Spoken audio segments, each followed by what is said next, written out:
Hey, hello, Cyndy here. I have something to share today, something that's been coming to my mind. I learned this years back. It may be helpful to you. Relationships can be summed up in this way. I learned this from a marriage counselor, speaking specifically about marriage, of course, but the principles I'm going to share with you are applicable to business, to ministry, to families, to even whole societies. So it's this. Consider that we have two people. One person is represented by this pillow. You know, in a counselor's office, this can be acted out with pillows on the floor, is how it was first offered to myself. So let's pretend these are pillows and that each person is standing in their respective places, so to speak. So each pillow for each of the people represents who they are. This pillow represents who this person is, what they like, what they don't like, what their experience has been in the world, the things they've received, and the things they've missed out on. The things, the decisions they make, the way they present themselves, how they like to dress, the colors they like, really basic things of personal autonomy and individuality and the skills and the whatnot that they've learned, or even that essence of God within the person, of how they are in the world and how God breathes out through them in the world. Same for the other person. This pillow represents who this person is, what she likes, what she doesn't like, how she is in the world, the things that have been blessed and true, the things that have been wounds and challenges. These belong to her, particularly, individually. The calling of her life, the calling of his life. These things have nothing to do with anybody else per se. As people, we will each individually stand before the Lord one day and answer for our life. This person will answer for her life. This person will answer for his life.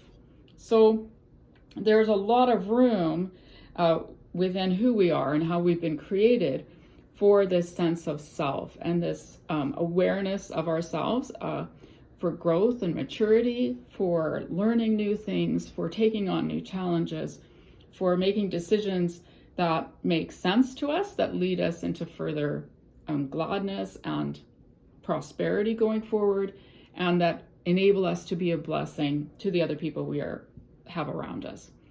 So this is what each individual pillow represents for the person there.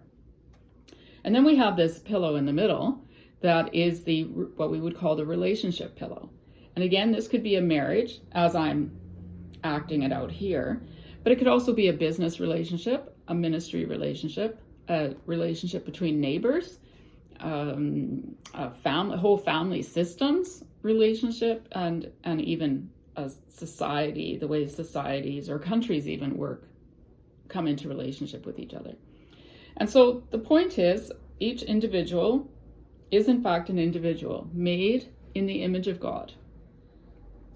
And they can choose to come onto the relationship pillow and to engage with one another in some way.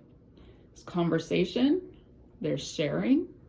One person could share hopes and dreams, the other could respond, hopefully positively, to hopes and dreams. Where there's comfortability, or where relationship is healthy and safe, then the matters of the heart can be shared. There can be a deep trust built between people. Also in the relationship pillow, we make offers. I could do this. And we also then make requests. Would you mind doing this? And it's very simple. Move into a new place and the one says, I'm glad to wash the dishes each day. Are you able to take care of the garbage? And then each person can either say yes or no. But this would be a part of making an offer. I offer to do this within the context of our relationship. And I'm wondering, and then to make a request, would you be willing to do such and such in context of our shared context? And so we can grow in this, we can mature in this, we can take courage and boldness in this. It's the skill of negotiating with each other for terms. Right now I am planning an international ministry trip, and I've been in conversation with the host pastors, and it requires negotiation. Well, actually, what are you thinking for the time? What are you thinking for the time? Well, I'm thinking this. Oh, well, I could do this, but that other thing I can't do. Okay, well, what if we da-da-da? Okay, yes, that can work for me. It's this whole negotiation thing, and it takes a bit of time, and it takes a number of conversations. We each go back to our respective silence and days, taking a little bit of time to think and pray. And then it's like, okay, well, you know what? I actually had this thought. I realized that when I said this, that I was mistaken in that, and I want to amend what I said. And the other person, okay, I hear you. Yes, I agree. That sounds good. I understand. And so let's adjust it this way. And so this is, so negotiation is a big part of what happens in relationships. And of course, through family systems, between countries, in business, it's all done on this relationship pillow. And so this is healthy and good and true. Now, in the book of Genesis, in the Bible, we are told, of course, that in the beginning, God created male and female in the image, both as the image of God. And then Adam and Eve sinned, did what the Lord had commanded them not to, and these curses were set forth by the Lord as a result. A natural outflow of sin. When we are not in the Lord, curses take place. When we agree with Satan, curses play out in our lives. It's just a given. That's only in God is there life. Otherwise, we're battling against death of all kinds, right? But in Genesis chapter 3, verse 16, we read, and God says, and you will desire to control your husband, but he will rule over you. So this actually represents every kind of dysfunction that we are now prone to. You will desire to control your husband, but he will desire to rule over you. And the way this was described to me, not the verse, but in terms of relationships, is that, again, healthy relationships are in their own person, know who they are, what they're about, what they believe, what they don't believe, how they want to act, how they want to represent themselves in the world and to each other, the things that they can offer, the requests that they're making, what they can do, what they cannot do. All of these things are individual realities. And where dysfunction comes in is when we no longer meet here on the relationship pillow, but we head over into the space and territory of the other person, and we intimidate, we expose, we manipulate, we power it over, we try to control or dominate or disregard in some way. And this, of course, can go both ways, right? And so where we do this with each other, at the very least, it is dysfunctional. We all know stories of husbands who will, well, it goes both ways, or wives who will try to control or make comment or harass or take it upon themselves to be the one who decides what the other person might wear, for instance. Very simple, basic thing of humanity is the clothes we put on our body the fact that I have a gray sweater on today. If someone were to come and to say to me, get in my face, so to speak, Cyndy, why are you wearing gray? That's a really ugly color on you. You need to be in blue. And no, I don't want to hear your reasons why you wore it. It's just wrong and you're bad. And you should be ashamed of the color that you're wearing today. Okay, so this is abuse. This is verbal abuse. This is intimidation. It's coercion. It's manipulation. It does not leave space for the person to make even a simple choice in their day and about how they're going to live in the world. So that's at its most basic. But we still do this all the time with each other. And if we don't do it direct to the person's face, then we might go into a communal place and then gossip about this person. Did you see? Did you see? Oh my gosh. Blah, blah, blah, blah, blah. And it's bad. It's really bad because it does not respect the choices this person is making or the way they want to present themselves in the world. Now, and then this goes further, right? Each of us have different responsibilities and roles, certainly within marriages, but within any business, within any partnership, we're not all doing the same thing. If we're all doing the same thing, we're redundant. We bring our own particular skills to the table, our own values to the table. We bring our own gladness, like that passion for something. So one person will bring a passion for a particular thing. The other person will bring a different kind of passion to a thing that's interrelated and connected, but still different.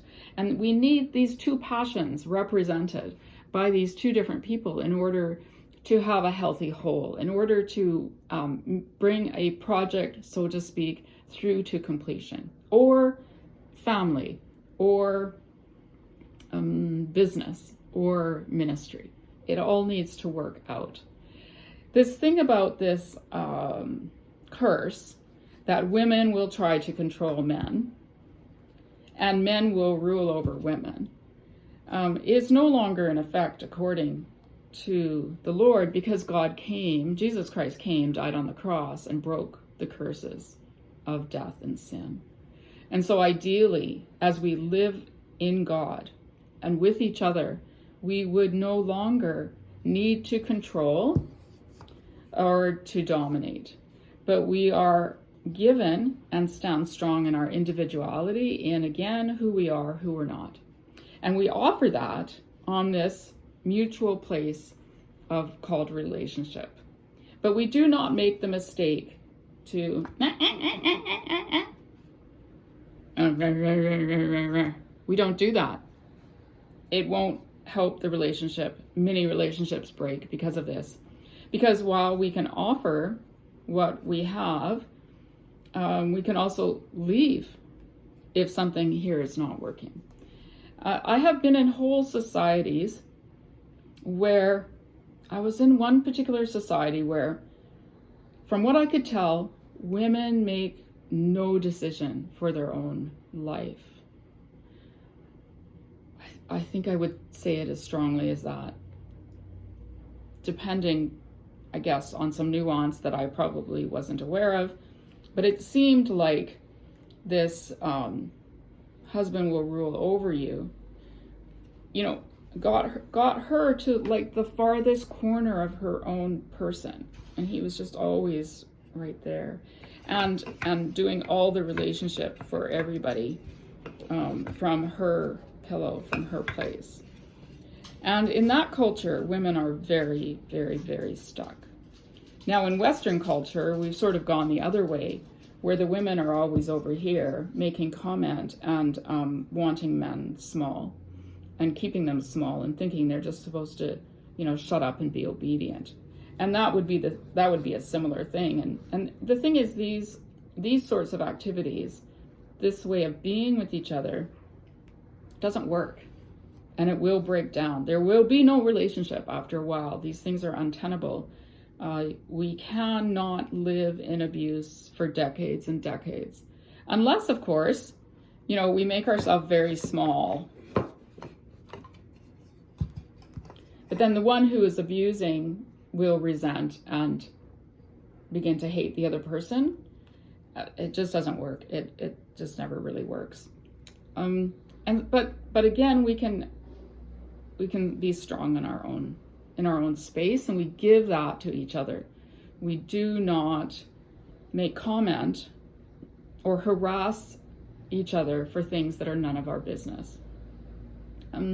There's this concept that I learned way back when I was 12. I think I was 12. That authority and responsibility and privilege go hand in hand.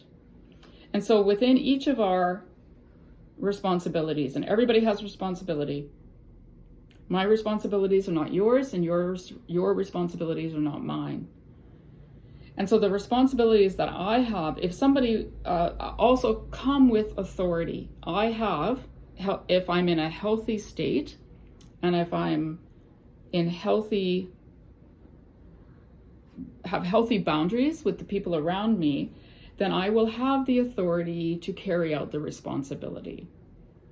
And if I have limited the voice of others to try to comment or make or control or to muck around with that.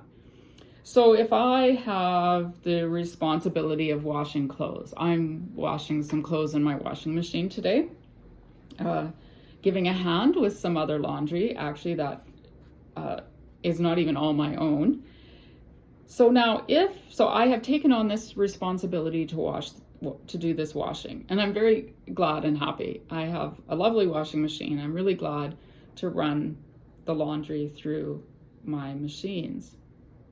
The person that I'm helping out doing this, now if this person were to come and say, well, but you're doing it wrong. Why did you do it that way? Well, maybe you should do it this way. I think that blah, blah, blah, blah, blah, blah, blah, blah, blah.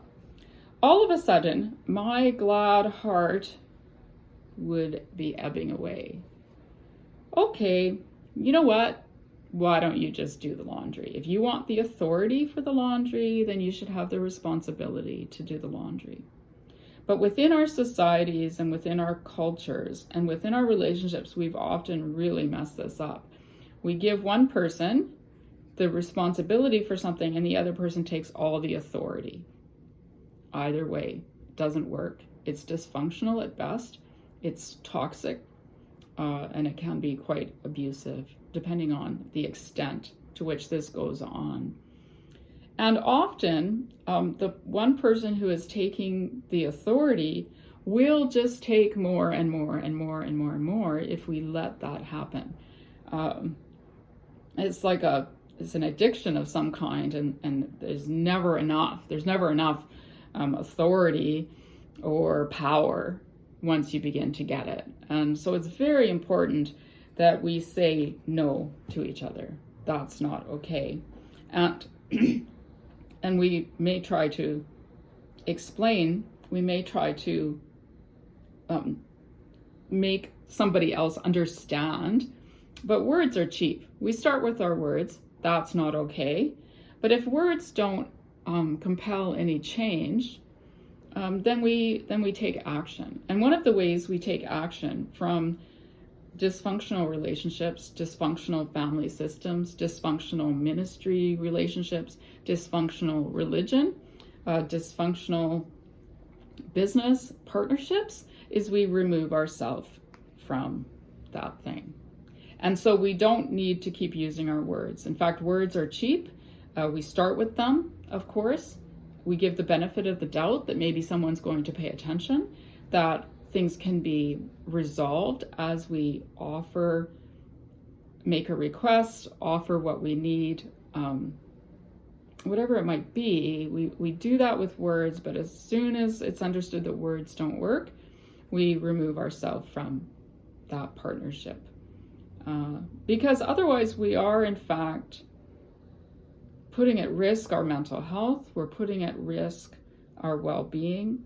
All sorts of energy is drained into like a big black hole that will continue to suck from us our life force, so to speak, our gladness of heart. And we will begin to have contempt and to hate and to be against the other person. And in Scripture, we are told to guard our hearts, because out of the heart is the wellspring of life. And in relationships, that means sometimes doing the hard thing. I am having a problem with this particular thing that we have been doing. I cannot be a part of it any longer. I will remove myself from this piece of what we're doing. And then the other person has a opportunity to react, of course, or respond how they want. If they are immature, they will. If they are responsible, they will take themselves in hand. Okay, let's figure this out. Let's think about this, give some space and some time. Maybe we can talk about it later. Maybe not. Depending on how long we've left it, actually makes a big difference on this. So the thing is that to always be stomping on somebody else's pillow, telling them what they should do, what they shouldn't do, how they should be, what they should wear, how they should do their work or not do their work,